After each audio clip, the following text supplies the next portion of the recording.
চলে গেল। চিরজনমের মতো দ্বিজ ঘোষের মৃত্যু হয়ে গেল। একা হয়ে গেল মায়াবতী। যার বাড়িতে খিদের জ্বালায় দুটি খেতে যায়, সে দূর দূর করে দাঁড়িয়ে,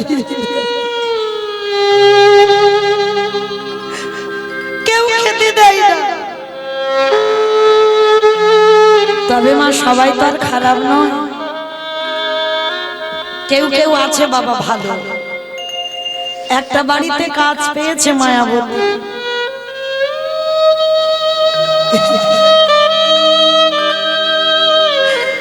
সারাদিন কাজ করে আর খেতে দেয় কি জানো? যেগুলো কুকুরকে দিলে কুকুর খাবে না, যেগুলো গরুকে দিলে গরু মুখ দেবে না, সেইগুলো মায়াবতীকে খেতে দেয়। মায়াবতী ওই উচ্ছিষ্ট প্রসাদ হাতে দিয়ে কাঁদে আর বলে, ও গো দয়া মা,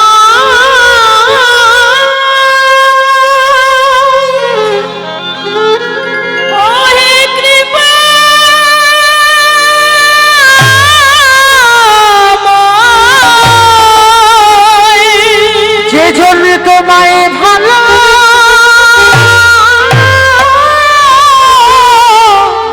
বাসে, তারি কি এমনি করে পাবিতে হয়?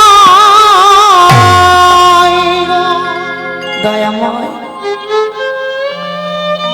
তুমি দুঃখ দাও, কষ্ট দাও, ব্যথা দাও, বেদনা দাও, যন্ত্রণা দাও, সব দাও, কিন্তু আমার মরা স্বামীকে আমি কথা দিয়েছি এই ছেলেটাকে কৃষ্ণ ভক্ত করব।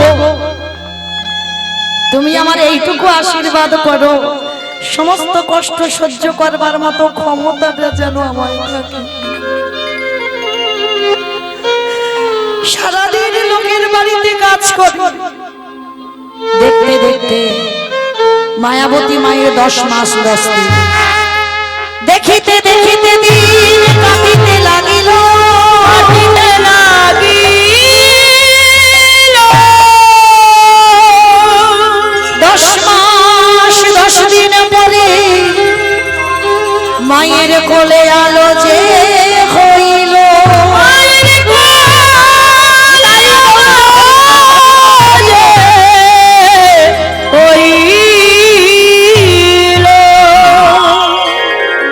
দশ মাস 10 দিন পর মার কোলে ছোট্ট ফুটফুটে একটা পুত্র সন্তান এসেছে। মায়াবতী হলো তার বাবা, মায়াবতী হলো তার মা।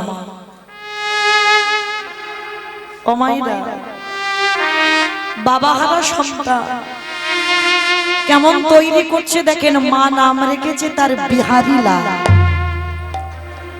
ওই একদিনের ছেলেটাকে কোলে করে নিয়ে লোকের বাড়ি কাজে যায়, যা পায় বিক্রি করে দেয়। ছেলেটার জন্য দুগ্ধ কিনে আনে। কত রাত কতদিন মা খায় না, শুধু ভগবানের কাছে একটাই কথা বলে, দয়াময়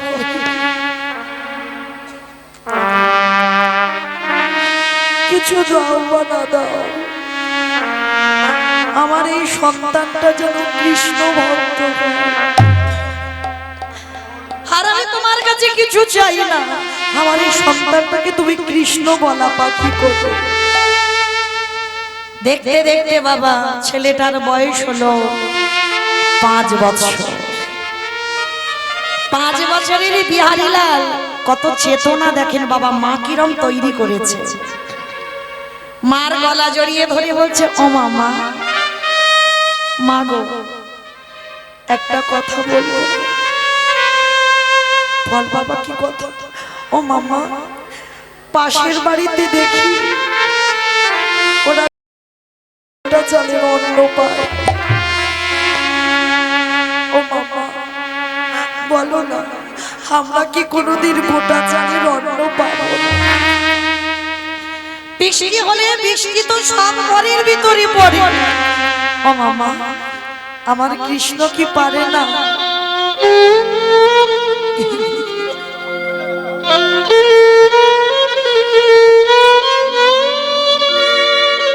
আমার কৃষ্ণ কি পারে না আমায় একটু বড় লোক করে দিতে? বলো না, তোমার কৃষ্ণ পারে না আমার একটু বড় লোক করে দিতে? চুপ কর, চুপ কর, যা বলার বলেছিস বাবা, খবরদার। আরে জীবনে ভুল করে আমার ভগবানের কাছে বড় লোক হতে কারণ বাবা, ভগবান তো বড় লোকেদের নয় গো। সেদিন আমার দেবর্ষি নারদ আর ভগবান এই মর্তের মাটিতে এসেছিল না, ভক্ত যাচাই করবে বলে তিনতলা বাড়িতে এসে দাঁড়িয়েছে। এসে বাবা দরজায় যেই না আমার ভগবান খেতে চেয়েছে, দেখবেন অপরাধ নেবেন না, আমি কাউকে বলছি না। বড় লোক হয়ে গেলে বাবা, পাথর সেটিং করা ঘর হয়ে গেলে সেই বাড়ির দরজায় আর ঠাকুরের ছবি থাকে না, সেই বাড়ির দরজায় থাকে একটা বড় বিলিতি কুকুর বাঁধা। দেখবেন ওই কুকুরকে দেখে সবাই ভয় পায়। তা ভগবান যেই না এসেছে বাবা ভিক্ষা চাইতে, কুকুরটা তারা ওই ভগবানকে দূর দূর করে দাঁড়িয়ে দিয়েছে। ওই বড় লোকের দারোয়ান বলে উঠলো, এ বাড়িতে কোনো অতিথি সেবা হয় না, যাও দূর হয়ে যাও এখান থেকে। নারদ বলেছিল, প্রভু এই তোমার ভক্তের নমুনা, যারা দরজায় কুকুর বেঁধে রাখে, যারা অতিথি আপ্যায়ন করে না, দূর দূর করে বের করে দেয়, আর এই ভক্তের বড়াই তুমি করো। নারদ চল, আরো ভক্ত দেখাবো তোমায়। একটু দূরে গেছে, দূরে গিয়ে দেখেন একটা তাল পাতার কুড়ে ঘর।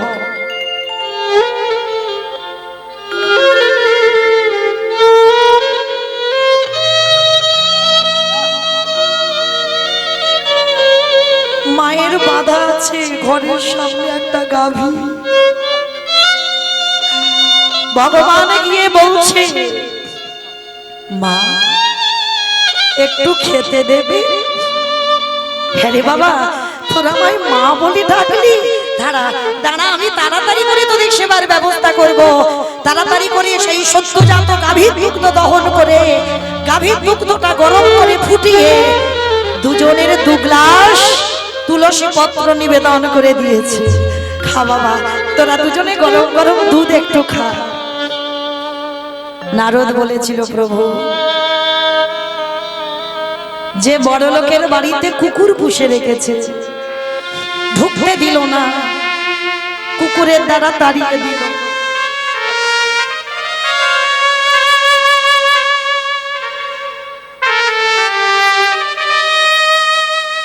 সেই ভক্তকে তুমি কি বর দেবে, কি আশীর্বাদ দেবে তুমি? নারদ, ওকে আমি আশীর্বাদ দিলাম, ওর ওই যে 3 তলা বাড়ি, পাথর সেটিং করা ঘর না, আরো যেন 3 তলা যোগ হয়ে 6 তলা বাড়ি হয়ে যায়। নারদ মুনি চমকে, প্রভু তুমি বললে কি করে? যে কুকুরের দ্বারা আমাদের তাড়িয়ে দিল, যে দুটো খেতে দিল না, আর তাকে তুমি আশীর্বাদ দিলে ও 3 তলা বাড়ি থেকে 6 তলা বাড়ি হোক? বলে, নারদ এটাই আমার বিচার, কারণ ও 3 তলা বাড়ি বেঁধেছে, ওর বাড়িতে অতিথি যায় না। আর যখন 6 তলা বাড়ি বাঁধবে, ওর বাড়িতে কোনো পোকামাকড়ও যাবে না। ও যেন সারাদিন কৃষ্ণ নামটা মনে না করে, ও যেন ওর ওই অট্টালিকাতে, ওর যেন অর্থের মধ্যে ডুবে যায়, ও যেন সারাদিন আমার চিন্তা না করে। ওই জন্য ওর বর দিলাম। আচ্ছা প্রভু, যে এই গরম গরম খিদে পেয়েছে, দুধ খাওয়ালো, তুমি তাকে কি বর দেবে? নারদ, ওই বুড়ি মাকে বর দিলাম, ওর যে ওই ঘরের সামনে যে কালো গাভীটা বাঁধা আছে, যে গাভীর দুধ বিক্রি করে ওর সংসার চলে, আমি এই মুহূর্তে অভিশাপ দিই, ওর ওই কালো গাভীটা মারা যা। প্রভু, প্রভু এটা তুমি কি করে বলতে পারলে?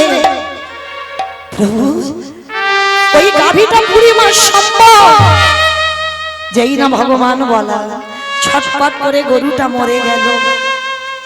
ঠাকুর এটা তুমি কেন করলে? নারদ, ওর ওই গাভীটা আছে বলে না সম্পূর্ণ দেহ মন প্রাণটা দিতে পারে।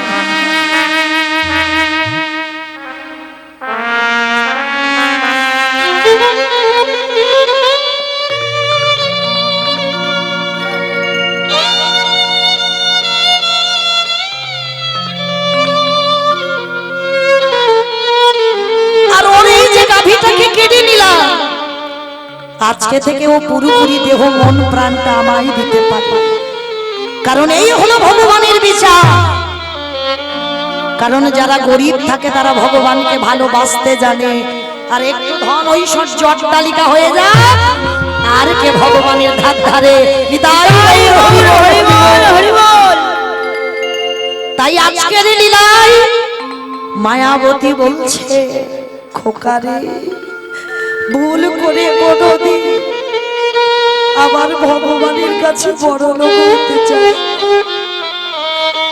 ওরে বড় লোক হলে তো কৃষ্ণ চলে যা, আর যত গরিব থাকবি, যত কাঙাল হবি, খোকা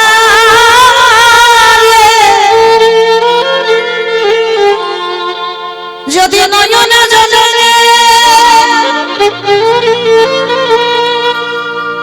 যদি কানা মনে পারে ডাকারে মতো ডাকাতে পারি, যদি ভগবানের কাছে কোনোদিন কিছু চাইতে আমি তোর মা, আমি তোকে শিখিয়ে দিচ্ছি, যদি চাইতে হয় তুই একটা ধন চাইবি। কি বলবি জানিস? কৃষ্ণ রে আমি যেন সারা জীবন কাঁদিতে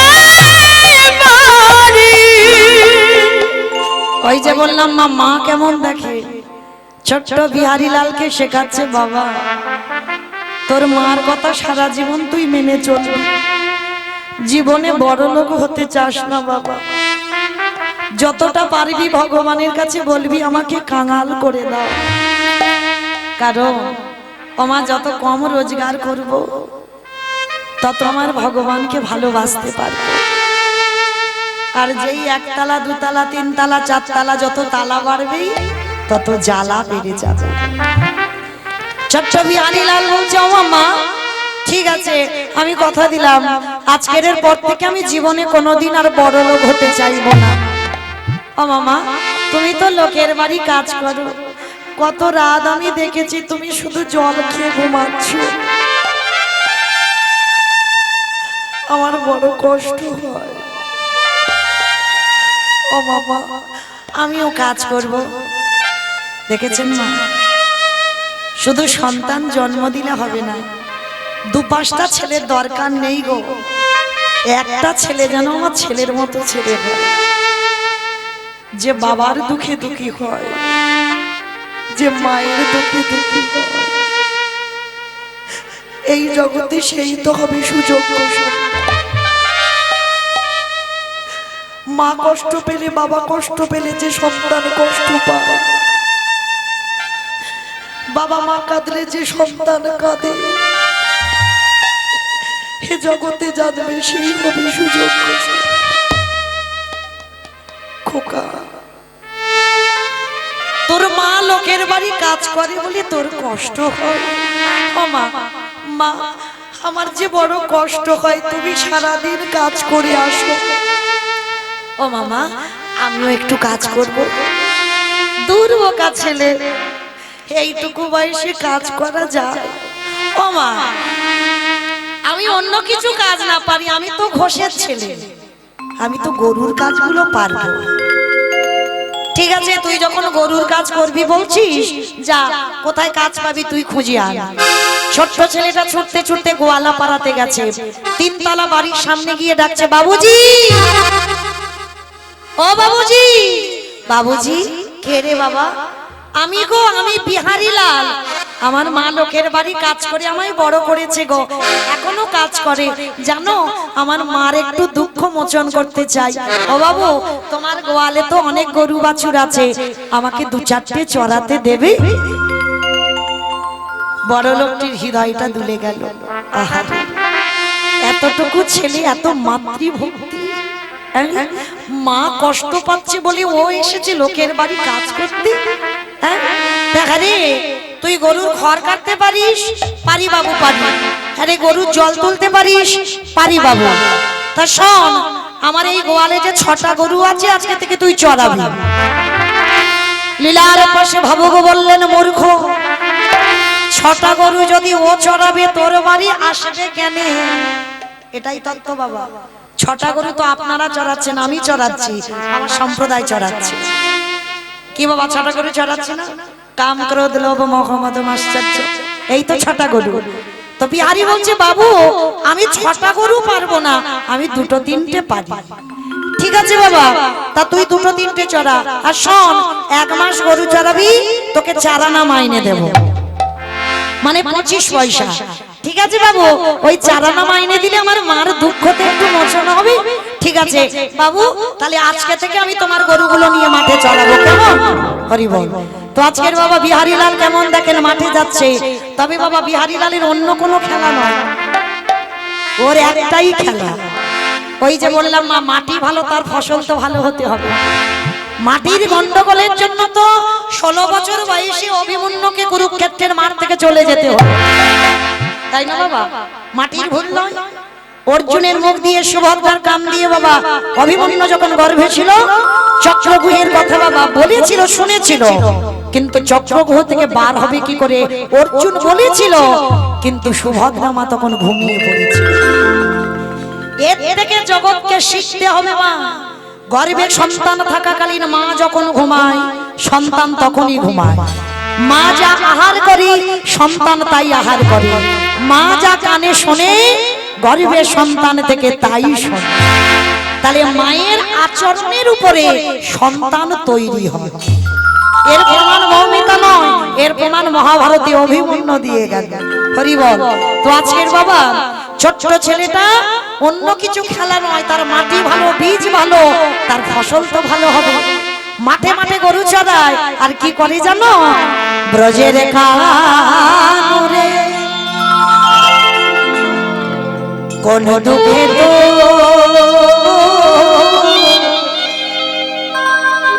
রাজা দারুকা মাইরা ব্রজের কানুরে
ছোট্ট বিহারীলাল সারা দুপুর রোদে রোদে গরু চড়াচ্ছে। আর গরু চড়াতে চড়াতে বাবা বিকাল হয়ে এসেছে। এইবার গরুর পালগুলোকে নিয়ে বিহারীলাল বাড়িতে ফিরছে। ভাইরা, আমার এই দাদা ভাইরা যেমন ঠিক আজকের হরিবাসর করেছে, আর একটা কথা আপনার দাদা ভাইরা জানালেন, আপনাদের কীর্তনের শেষে একটু ভক্ত সেবার ব্যবস্থা রেখেছেন। কেউ অভক্ত হয়ে চলে যাবেন না, প্রত্যেকে কিন্তু ভক্ত প্রসাদ পেয়ে তবে যাবেন, কেউ শুধু মুখে যাবেন না, কারণ এই প্রসাদ সব ভাগ্যে হয় না। দাদা ভাইরা যেমন হরিনামের আয়োজন করেছে, কয়েকজন ভক্ত মিলে মা বর্ধমান কাটোয়া কাঞ্চন নগরে একটা ভাগবতের আসর করেছে। ঠিক এই যেমন রাস্তায় আমার কয়েকজন ভাইরা দাঁড়িয়ে আছে, বাবা কীর্তন সম্পর্কে কোনো অভিজ্ঞতা না থাকলেও এই যে কত লোকজন কীর্তনিয়া কেমন নাচছে গাইছে কেমন দেখতে, অনেকে আসে না, সবাই কি কীর্তন শুনতে আসে বাবা? আসে না। অনেকে আসে কীর্তনিয়া কেমন দেখতে একটু দেখবো, সব সময় মোবাইলে দেখি, এটা অনেকে আসে। আবার অনেকে আসে কীর্তনিয়া কেমন নাচবে দেখবো, কীর্তনিয়া কেমন কাঁদবে দেখবো, অনেকে অনেক রকমের ভক্ত আছে। তো ঠিক বিহারীলালে ভাগবত সম্পর্কে বা কীর্তন সম্পর্কে কোনো অভিজ্ঞতা নেই, ছোট ছেলে তো। গরুগুলো নিয়ে বাবা রাস্তা দিয়ে, ওরে বাবা কত লোক বসে আছে দেখো। আবার কে যেন কি বলছে, দাঁড়াও তো একবার দেখি কি বলে শুনি। গরুগুলো ছেড়ে দিয়েছে, যে কোনোদিন ভাগবত শোনে না, রাস্তায় দাঁড়িয়ে আছে, রাস্তায় দাঁড়িয়ে আছে। সেই দিন আমার পাঠক ঠাকুর ভাগবত করছে, আর ভাগবত করতে করতে পাঠক ঠাকুর বলে উঠলেন, জানো মায়েরা, আমি বলছি না, মৌমিতার কথা নয়, পাঠক ঠাকুর বলছে কাটোয়া কাঞ্চন নগরে, ও মায়েরা, বৃন্দাবনে কৃষ্ণ নামে একটা ছেলে আছে গো, তার নবলক্ষ ধেনু আছে গো, তার 24 জন বন্ধু আছে গো। আর জানো, ওই ছেলেটাকে যদি কেউ একবার ভালোবাসতে পারো, তোমরা কিছু চাইতে লাগে না, মন বুঝে এত কিছু দিয়ে দেয়, এত কিছু দিয়ে দেয়, তুমি রাগবারে জায়গা খুঁজে পাবে। যেই না কথাটা বলা, যে কোনোদিন কীর্তন শোনেনি, ভাগবত শোনেনি, বিহারীলাল রাস্তায় বাবা ভাগ্যিস দাঁড়িয়েছিলাম, কেন আমি মরতে চাঁদা না মাইনে কাজ করব? হ্যাঁ, কাজ যদি করতে হয় আমি কৃষ্ণের বাড়ি কাজ করব। দেখেছে, এই হলো ভক্ত। এত কীর্তন গাই, এত কীর্তন শোনেন, এইরকম বিশ্বাসটা জাগাতে পেরেছে। একদিন ভাগবত শুনে ছোট্ট ছেলেটার বিশ্বাস হয়ে গেল কি কৃষ্ণ মানে ভগবান, এটা কিন্তু ও জানে না। ও জানে ও যেমন গরিবের ছেলে, আর বৃন্দাবনে কৃষ্ণ নামে একটা বড় লোকের ছেলে থাকে। ও বাবা আবার বলল নবলক্ষ ধেনু, ভালোই হয়েছে বাবা, আমি 2-4টে চড়াবো। আবার বলল 24 জন বন্ধু, ভালোই হয়েছে বাবা, আমাকে নিয়ে 25 জন হবে।